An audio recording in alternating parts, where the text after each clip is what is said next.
So such a traditional thing. Now it's easily accessible every morning, especially in the winters. It's like high selling item.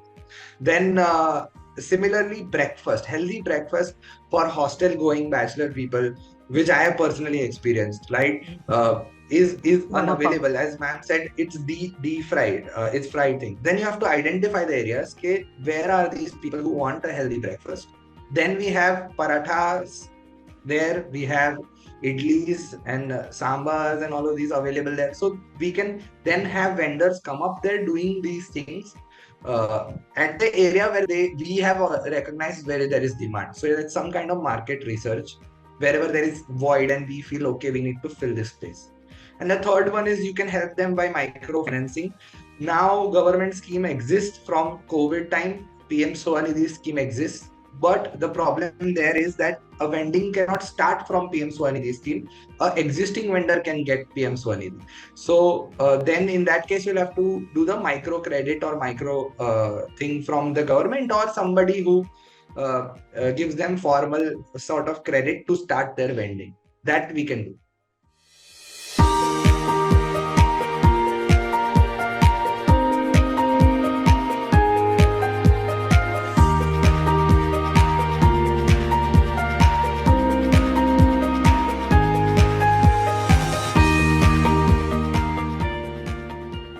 I'll go to our next question by Dr. C. Muthuraja. Quality work. Yeah. Thanks. If possible, please share the experiences of transgender street vendors because they are the most Okay. vulnerable and marginalized in many urban areas.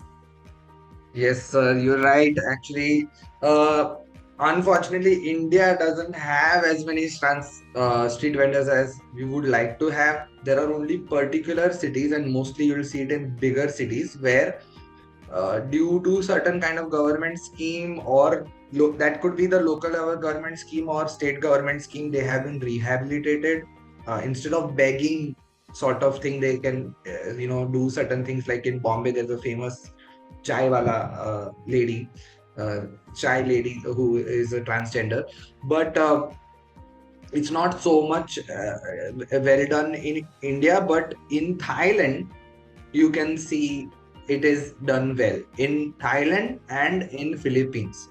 These two places are really good example of how street vending has become the go-to thing for transgenders, and we would like to work on that policy. We are trying to work, but right now India is not doing great on that front, unfortunately. But we are trying to push that we would bring out schemes, and whoever from transgender wants to get out of begging, we would finance them so that they can do some kind of street vending. Okay. There is one acknowledgement and a statement made by Mr. Sanjeev Jain. It's fact that street vendors provides the services, sells products at very reasonable and affordable costs, and it is the choice of majority.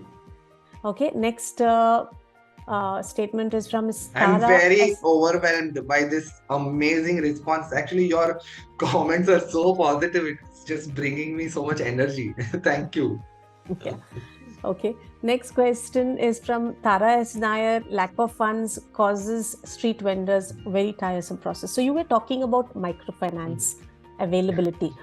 Could you share with the with WishwaTalk so that we can share with all our participants which are these microfinances companies which actually fund these street vendors? Okay, first of all, you can find it from government. You have to contact your state department of small and medium scale industry, MSMs. So that department also, even though technically in India it is governed by Urban Affairs, Housing and Urban Affairs Ministry, there is a separate ministry for small and medium scale industry, but they also give out loan for these businesses, and you get that. That is easy to get for a first time vendor. If you are already vending, then you can go for PM Swanidhi Yojana, which will give you credit starting from 10,000 rupees, and then you can. We want them to get formal credit. There is a huge issue of informal credit, which is absolutely loan sharks giving out. That's a culture in India, which is in certain areas we call them saukars. They give loans at exorbitant interest rates because vendors cannot access formal finance from banks, because banks won't give them loans because they don't have collateral. So there are these schemes for them, the PM Swanidhi and the small and medium scale industry. And other companies are very individual. It depends on product to product. Like, I mean, project to project. Like, some company says for 3 years we will do this. Some company says for 5 years we'll do this. So it keeps comes and goes. So that information is kind of dynamic. I cannot give you one company that is regularly doing it, but we can sort of. The great part of, again, this is that fund is not a lot. 1 lakh rupees for a street vendor is a huge sum. So it is very easy to even do crowdfunding in your personal circle to finance one street vendor. That's very possible. You said PM Swayam Nidhi. Am I right? Swanidhi, yeah. PM Swanidhi. Swanidhi. I'll write that. Yeah. Okay. Now, why is it that politicians do not let microfinancing succeed in certain states? Because by not allowing microfinance succeed in certain states, what they were getting for 12% and 13% now goes into 40%, 50%, 100%. So what is the solution? How do we bring in awareness that politicians are actually, in the name of the public, killing microfinance institutions and encouraging the so-called shaukas? How do we work on this? Is there a rule on this? Is there a law on this? Which states do not have these facilities? Yes. State-wise, I can ask for a report and provide it to you. I can do that if you need state-wise. I don't have it on top of my mind of which state is doing this properly or not. Because India is a huge 28 states plus union territories. It's very hard to keep track. But the reason why politicians don't tend to make these policies is because their interests are aligned with bigger companies, which are quite frankly paying them somewhere or the other in their political campaigns, etc. And they don't see small vendors, even small shopkeepers, as a force that will fund their election or is useful to them. So they are generally helping the bigger builders, the bigger businesses, and they are generally making policies that favor that has been the politics of this country, or even worldwide. It has been a general thing that we've seen why street vendors are not favored and why microcredit doesn't come so easily. The big time solution is to keep pushing for microcredit from government and microcredit loans from our nationalized banks. They will they have certain options for that, and we should push that to make it happen more state-wise. Unfortunately, what is happening is it's becoming more of an election propaganda where they give away a wave of loans. So it doesn't actually encourage an environment for integrity, and real microfinance is not reaching the real needy.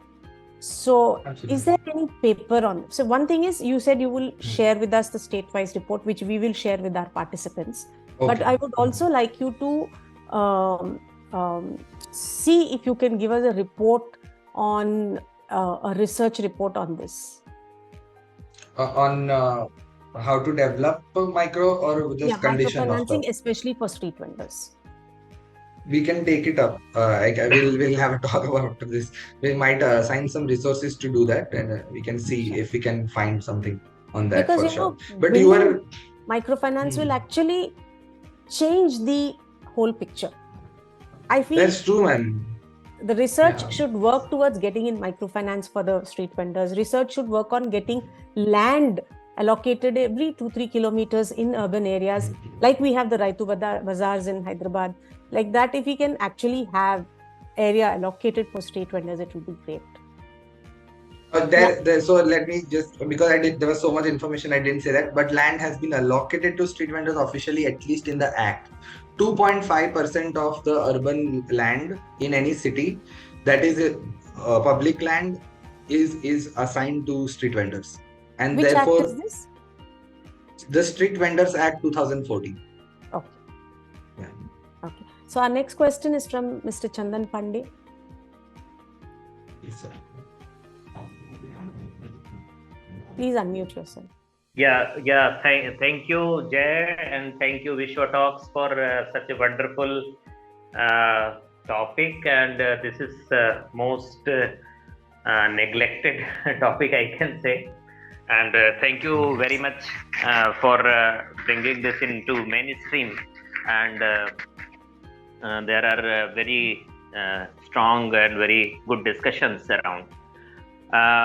I worked for a street vendor in Vrindavan, as Wonderful. when I was posted as assistant commissioner in food and drug administration there, and and this is part of the FSSAI in state administration, and still I am posted in the same department in Eastern UP. Yes, yes, There yes. are there are so many hurdles. I can share with Jay that Yeah. there can be one design which is legal framework for the street vendors, which was missing Mm. before 2014. Just Mm. after Mm. arrival of advent of Street Vending Act, there is a hope, but there is Yeah. need to impose economical or financial framework over the legal framework, Yes. then the operation, then the quality framework, and then the operational framework. There are four needs I identified, and situation is pathetic. Situation is not within the priority. Trainings are being provided by many training partners, but they are agar if they are allowed to go for one day cart pulling, then they will not survive. Our street vendors are very intelligent. I am very much Yeah. agreed by you, and Yeah. Yeah. Yeah. they are highly graduated from they are beyond Harvard and many business schools. Absolutely. But there is need to motivate the people, municipalities, municipal corporations, police, which is already mentioned in Street Vending Act 2014. Mm. But there is not. NASVI organized a national seminar in Delhi Mm. once. Mm. Uh, Sangeeta ji. Ah. And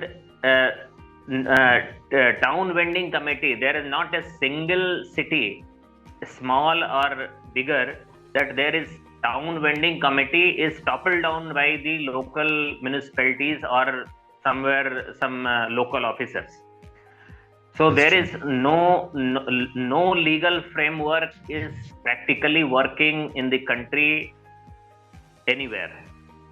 Sometimes it is, there are some boards that this is a vending zone, this is non-vending zone, and I can also share you that Mm-hmm. there are encroachment of one department over other.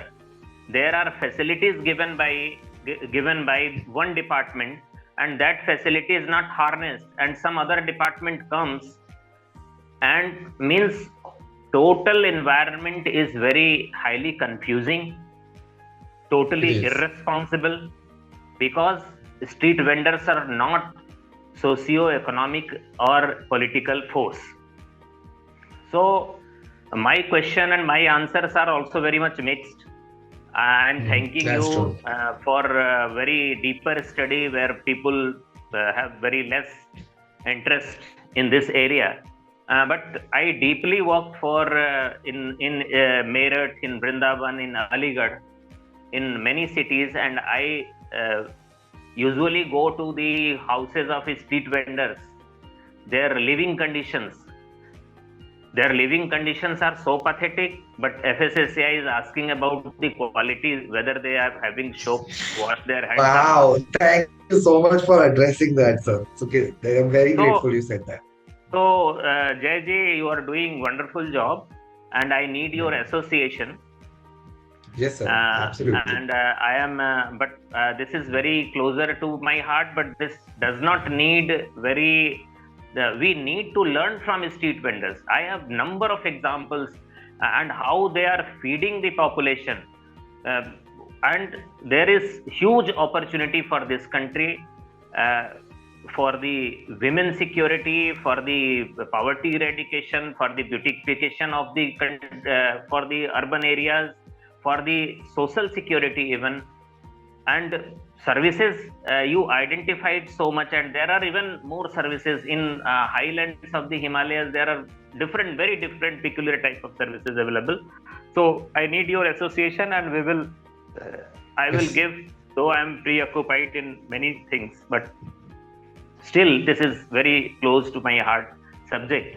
And if, even no organization address this with good notion or good heart so far. Thank you so Sir, much, sir. No, Vishwa we is will trying. definitely. Vishwa is trying. Needed needed your comment. Needed your comment Yes. over my We whatever I. see, that's the thing, sir. Vishwa picked it up. The Nasvi is already working on it, but like we work on daily basis. We have some disputes with them. National Soccer Federation is doing that, but our approaches might be different with Nasvi, which you have worked with a little bit. But we are working on the same goal. Our goal is the same, and as well as, sir, like we would like to collaborate with as many people as possible, and we're very more than welcome whatever uh, you can bring to the table. Thank you very much. Thank you. Thank you so much, sir. Thank you. It was very nice to hear you talk, because being in the system and sharing your experiences has really encouraged the speaker, and I'm sure a lot of people. Absolutely. Yeah. Thank you. Thank you. Sir, I've also Okay. shared Jay's email in your direct chat, so you can communicate with him in mail anytime. Yeah. Well, I do share my email with everybody. Okay. Then next There question is. from Hush. The hawkers, especially food hawkers, are support for other informal labor. Example, Yeah. food hawkers provide food to taxi drivers. Without them, they can't survive. Where will they go? So yeah, there is then another Yes. another statement from Prabha Kumata. There is a report on improving farmer income. Now a body is created for specific research and work on non-integrated farming. Then there is from Prabha Kumta again, there are investors who invest in tender coconut units, kulfi and fruit juice, plastic chairs. How do you as federation recognize them? Okay, so our work is not very much getting into what business the vendor is doing. We don't do that, because that would become the question of running business. Then we will have to make a cooperative, and like Amul run the business and give business strategies out. So that part we leave out to vendors. We are mostly working with the administration and the state of their legalization. Now, on paper, they have been legalized, as Sir previously said, but there is the legal thing is a whole different lecture, which has all different things. So there is a town vending committee which has to be made in every city. It's been 9 years. Not one city has made it properly. Even if they've made it properly by elections and everything, which two of them we have in Gujarat from our work, but they don't let it function, because street vendors are part of that committee, and there's XYZ issue. So what we do mostly is not to find them where to get the finance vagera. PM1 is the first time we entered because the government requested us. The central government asked us to be part of it, and it was COVID first wave. That's why we did that. But otherwise we don't get into that. But there are various organizations that are supporting it. For example, in Gujarat, that's called Seva. That is supporting it. Nasvi is doing it. That's another street vendor organization. So those organizations are helping in this way, where they are getting into the business and practices of street vendors. And from other NGO organizations, I can help you out with. They will be able to do that in particular region. We have to find regionally who is doing. Sir, one question. Does the existence of street vendors in various cities, whether it is Calcutta, whether it is Mumbai, whether it is Hyderabad, Chennai, which city do you think, because of the street vendors, the cost of living is lower? All of them. Hyderabad, Hyderabad food is so famous. Street when tourists come for food, right? And Hyderabad street vending food is amazing, isn't it? Like, where else would you get that food in that price? You wouldn't get that price. So, plus even the street vending markets of various other goods, right? They are generally all clothing markets, accessories, bags, different kind of things. So because Hyderabad being like particular, I've been to Hyderabad and it's been there is a lot of tourists right there because of the Salar Museum, the Golconda Fort, etc. So those places you'll see a lot of street vending happening around that. But unfortunately in Hyderabad it's not been allowed at particular places. But I've been to the Charminar market, which is a great market, which is under our union, by the way. We have our union there. We have very good presence in these cities. The bigger cities may the most successful in food inflation control is Kolkata. Uh, they are able to really provide great food in the cheapest price. Mumbai also, it makes it really affordable. Myself, I could not afford to eat if there was not street vendors during my MSW studies, because either I could eat at the canteen or I could eat outside where there were vendors, and they were the people who were able to give regular, full stomach filling food, nutritious food under 100 rupees every time, including veg, non-veg. So that is the service they are giving. Even if you see at particular office places, observe, I think from after this talk, you will start observing street vendors and you will realize how ubiquitous they are. They are everywhere. But we don't have that eye. Once we are aware, we know that okay, this is there. Sometimes it's in the background. Every office place has a whole street vending market that is supporting that, because there is also the option of choice, right? People just don't want to eat their canteen food. It's not that they always eat the canteen food. So it also provides choice. It also provides affordability. It also provides nutrition, and it is quite easy to access as well.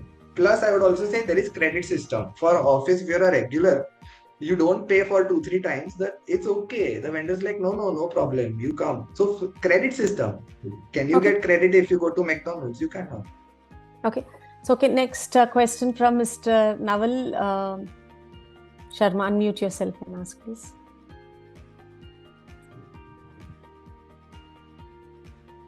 Mr. Naval Sharma, please.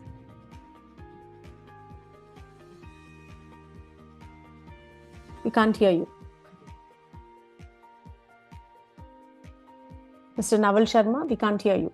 Your question, please. Hello, sir. You are unmuted now. He's not able to hear us. Yeah, I think that's the problem. Okay, until then, Abhiranjan Kumar, Indian Constitution, Article 21 is about right to life, having implications of a dignified life and not a mere life. Now, the kind of subalternity and socio-economic condition the street vendors experience is a clear violation of this fundamental right before the very eyes of the policymakers, judiciary, law and order agencies and the society itself. How can this condition be improved? So the very act that I'm talking about, I didn't have enough time, but there are salient points in it, which has been derived from right to life. It has been right to livelihood has been derived from right to life, which I think you are aware. The person who's asking question is aware of that. And from right to livelihood, right to street vending was recognized in a landmark case, which is called the Olga Tellis case, back in the 70s. And that was a Bombay case, and this person had fought for the right to street vending, in which it had been given by the court that there is no other form of sustenance. You have to allow people to street vend. It is a basic right, and right to livelihood is a basic right. So that is where it came from. And the act also we are able to bring by that same constitutional logic. That's how the movement got the act. But how do we further work on it? Then that is that now that we have it on paper, we have to go towards implementation. The problems in implementation are going to be there. It has with anything legal precedence. First comes legality, then comes the implementation for any kind of social change, because this is a social change as well. The mindset that the authorities will that street vendors are equal citizens is a unique idea for authorities. If you talk to municipalities, very frankly, which I do many times over tea, they are like, whatever you are doing, sir, but we cannot. This is their quote. I'm quoting. One person has literally said yesterday, whatever you say, but they are street vendors. No, they should obey us. थोड़ा तो system में they should be no under us. They should listen to us. That kind of fighting.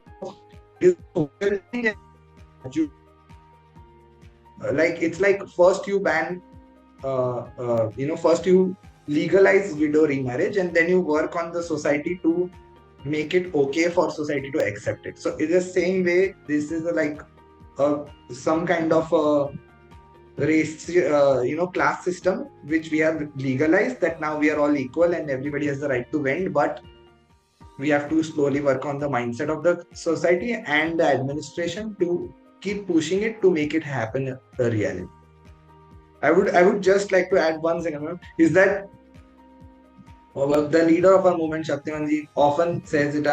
One of the leaders, he often says this thing: तुम्हें ख्वाब देखना पड़ेगा. You have to dare to dream. It's like Martin Luther King also said, but you have to dare to dream that this world is possible, and you cannot let cynicism take you over. If you are able to see that it's possible, then you can work on your dream, and then one day it will come.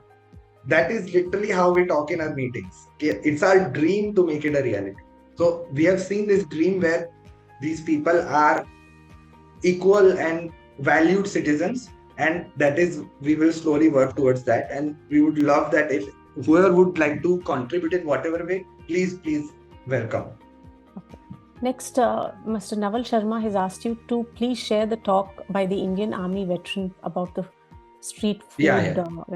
So that's on WishwaTalks. Yeah, I will share that. Yeah. Okay. Next question is a statement made by Mr. Harsh. Flipkart, Amazon, Zomato, Swiggy, and are ecosystems destroying businesses. Next, again by Naval Sharma ji. The beauty of the Indians. I'll just unmute him so that he can ask directly, right? Yeah. Just a second. Yes, sir, you're now unmuted. You can speak. Hello, sir. Can you please say something, sir? Naval, sir? So Mr. Naval's question is, the beauty of the Indian system is that smaller vendors will still survive and some people will never get to be biggies. I'm coming up with a plan to support small street food vendors to raise the level of hygiene and service. I'm designing and fabricating smaller entities, food trailers and pomcha. Wonderful. I think Naval sir is saying. Not Naval Sharma. Yes. I'm Captain Suresh Sharma. I think I was sent a link by Naval Sharma, and I clicked on that. I'm Captain Suresh Sharma. I'm the veteran of the Indian Army, and I started. I have been a pioneer of caravan tourism in India as a commercial thing. I have been caravanning for 23 years. Now I'm designing and fabricating small entities for the street vendors, and my biggest concern is about their very poor hygiene on the street food. And I went even to Delhi to see some of the best food trucks. They had very poor hygiene. I spent about 2 hours watching them. Extremely poor. So we need to train them, and I'm trying to raise some kind of awareness level. And I've just got into it about 8 months ago, and I'm ready to extend my help through you people to anybody who needs it. Fantastic. I would love to design. Fantastic. I would love to design their things for better presentation and better hygiene. That is through stainless steel work.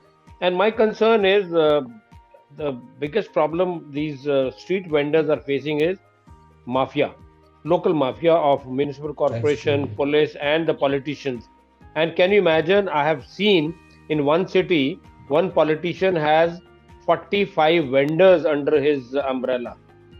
Those carts are owned by the politician and operated by these employees.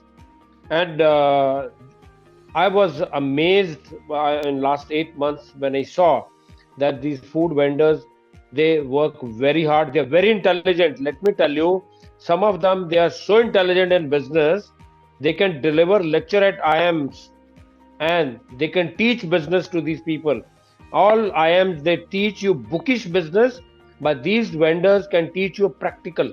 Only problem is they don't have money to, enhance their business. Otherwise, they are really, really very good. So they need support. Government needs to give them some kind of protection from this. And I find it totally clueless. Chandigarh still doesn't allow, food trailers. There's a place, Hmm. and I mean, see, all over the world, food trailers and food trucks and vans are in thing, and we should not deny it. We should take it. We should accept it. The thing is, in India, there's a kahani of that pigeon and cat. Pigeon says cat is not there, but the cat comes and eats it away. Now, this street food thing is going to be so bad that it will be out of hands. Then we will get into it, and they really need support from you, people like you. Definitely, sir. Definitely. We have a presence in Chandigarh and we are fighting like literally, it's a struggle on ground with the administration. They just don't want street vendors. उनको लगता है Yeah. it's not beautiful. Their city is not going to be beautiful. No. Street vendors are there. Chandigarh हाँ. administration has given license to 16,000 plus vendors, and Hmm. many of them they don't even pay their basic fee, so they are going to be blacklisted. But the thing Hmm. is, we need to educate them about the hygiene, because the client who wants to pay money, who wants to have a quick bite on the go, is not going to eat on the street because of the hygiene. This is my experience in last 8 months. Right. If Okay. you ask me, I will not go and eat. So the paying capacity client should be attracted by these people. We need to give them training and awareness, other than the support from the government also. And Jay, I am here in Chandigarh. I can give you Ji, my ji. telephone number and everything. Let me know Sure, what sure, support you definitely. need. I have no dream to become Dhirubhai Ambani of India, and I would love to do my bit for the country. I've done always. I've given free services to this Tri-City to educate people about snakes and snake bite. I have been self-funding it through tourism and all other activities. I don't have any NGO because I didn't Right. want to get paperwork. So let me know what support you need in Chandigarh. Absolutely, sir. I will contact you. We have some presence there and we can do something together. I don't want to take away time of people those are listening and don't want to raise. Between Mr. Jay and Captain Suresh, I think both of you should actually talk with Dr. Jaiprakash Narayan of Hyderabad, because he knows how the systems, the political systems work, how the administrative systems work. Now that you have an act, the Street Vendors Act, how to implement it, I think a meeting with him by both of you together would definitely make a difference. I'll ask Trishant will share. Jay, there is a huge area designated in the IT park of Chandigarh. The vendors are not moving there. It's a huge, beautiful place. I hope you know that. Yeah, we've heard of it. Vendors are saying unko wahan nahi jana. They want to stay where they are. So that's a whole thing. Anyway, Yeah, we will talk about. I've shared sir's were in your direct message chat.